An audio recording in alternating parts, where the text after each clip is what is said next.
नमस्कार, मी चारुलता. माझ्या चॅनलवर तुमचं स्वागत आहे. मी आज ती कोण होती ही गोष्ट तुम्हाला सांगतेय. त्याचा 10वा भाग. 9व्या भागात आपण बघितलं, की सावकार त्यांच्या मुलाची कहाणी सांगतायत त्यांना. आता हा 10वा भाग. तिन्ही सांजेला एक मुलगी व तिची आई वाड्यावर आली. मुलगी वयाने लहानच होती. रडून डोळे सुजले होते. मला असं वाटलं, की त्या बाईला काही मदत पाहिजे असेल, पण तसं नव्हतं. त्या बाईने जे सांगितले ते ऐकून आमच्या पायाखालची जमीनच सरकली. त्या मुलीचं व तेजसचं एकमेकावर प्रेम आहे. तेजस तिला आम्हाला भेटवणार होता, पण मध्ये हा प्रकार झाला.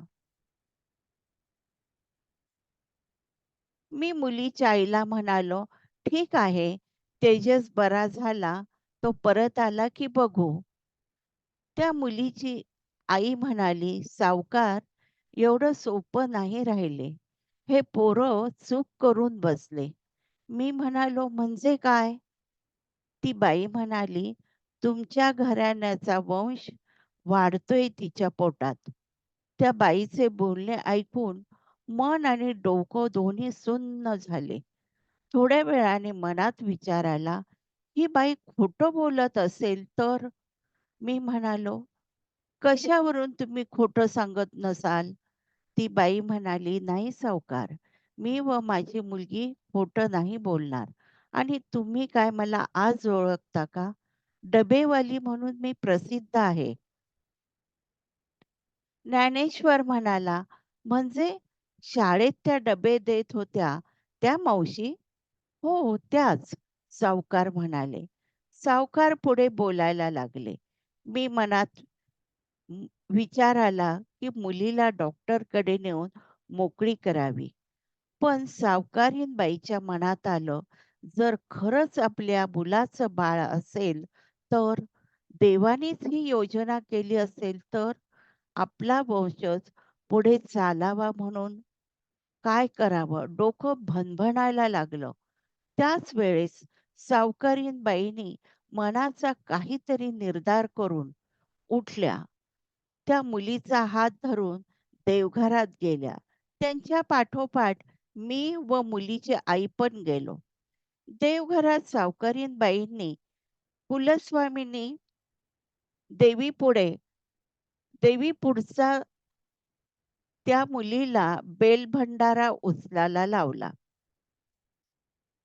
त्या मुलीने उचलला, म्हणाली, "मी शपथ घेऊन सांगते, माझे व तेजसचे एकमेकावर प्रेम आहे.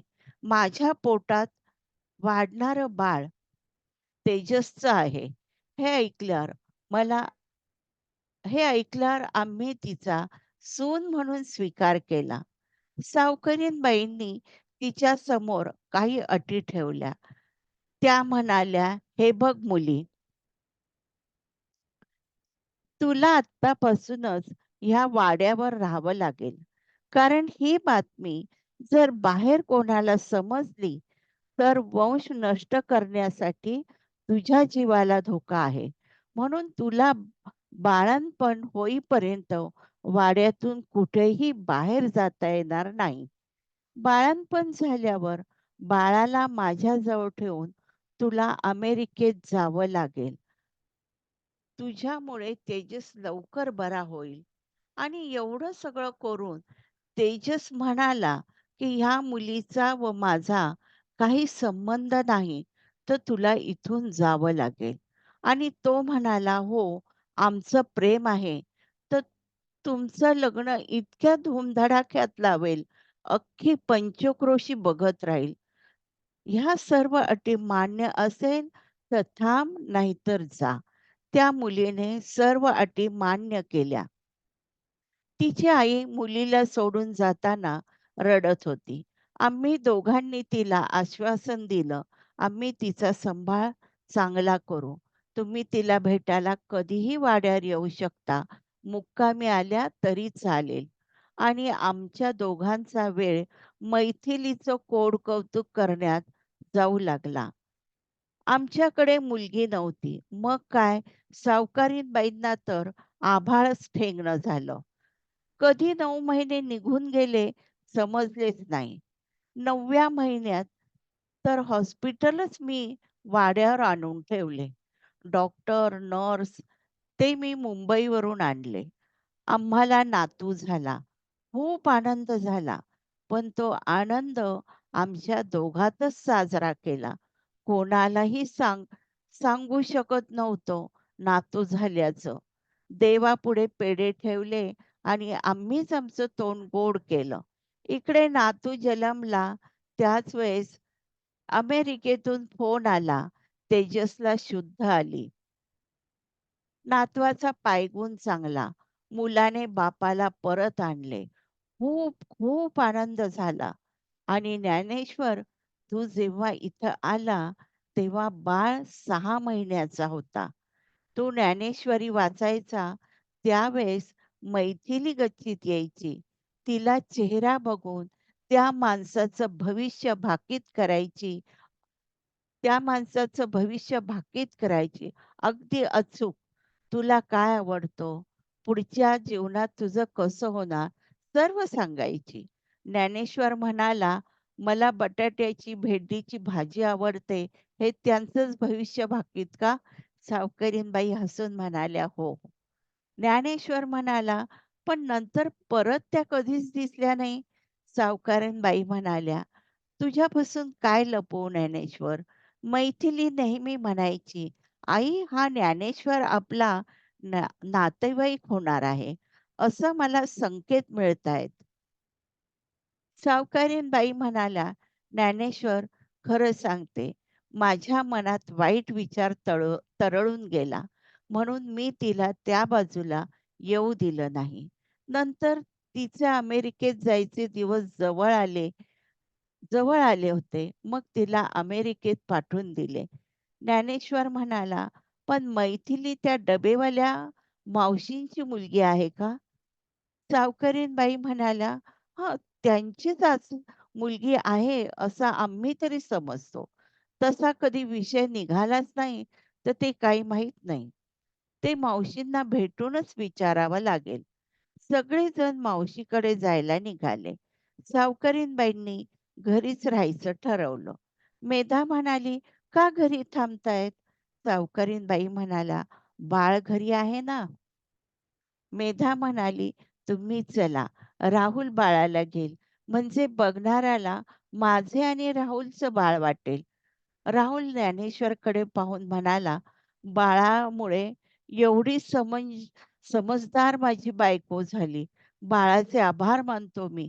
दादा म्हणाला, "कितींदा सांगितलं, मामा बनवा. मला पण ऐकतच नाही." सर्वांच्या गाड्या मावशीच्या घरासमोर थांबल्या. मावशी लगबगीने बाहेर आली. पहिली मेधा गाडीतून बाळाला घेऊन उतरली. तिला बघून मावशीला फार आनंद झाला. त्यांनी जवळ जाऊन मेधाला बाळासकट मिठी मारली. म्हणाल्या, "मैथिली, अमेरिकेवरून कधी आलीस? जावई बापू कसे आहेत? ते आलेत का?" त्याच वेळेस मेखला त्यांच्या पुढे जाऊन उभी राहिली. भूत बघितल्यासारख्या एकदा मेधाकडे, एकदा मेखलाकडे बघायला लागल्या.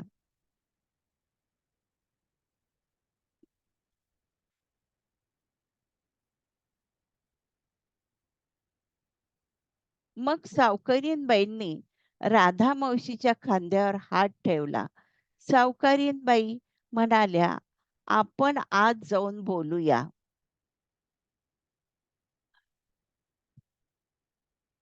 मावशी त्यांच्या बोलण्याने भानावर आल्या.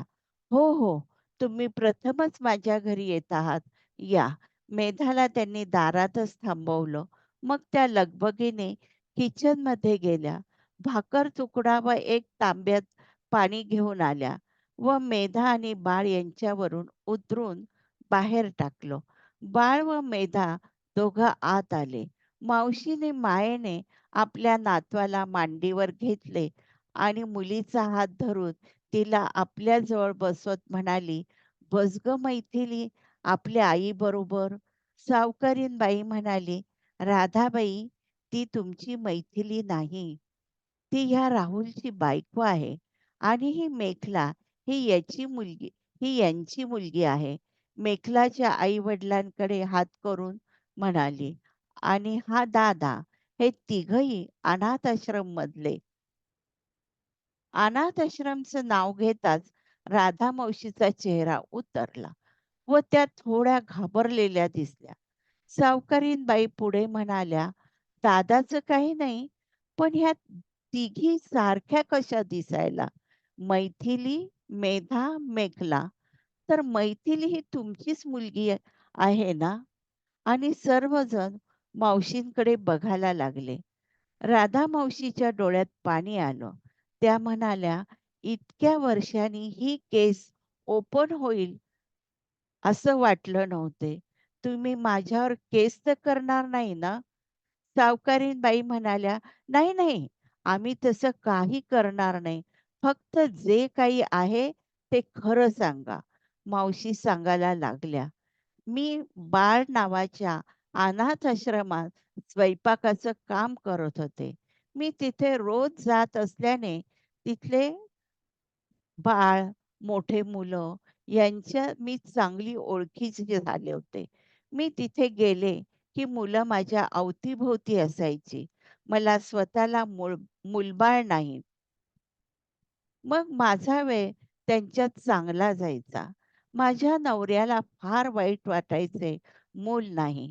ह्यामुळे तो उदास असायचा. तो मला म्हणायचा, "तू विचार एकदा मूल आम्हाला दत्तक देऊ शकता का?" पण मला माहीत होतं, आम्ही त्यांना पैसे देऊ शकत नाही. मी त्यांना सांगायची, "हं, विचारते." इथेच मी माझी गोष्ट थांबवते. हा 10वा भाग थांबवतेय. माझी जर गोष्ट तुम्हाला आवडली असेल, तर लाईक करा, शेअर करा आणि सबस्क्राईब करा. नमस्कार.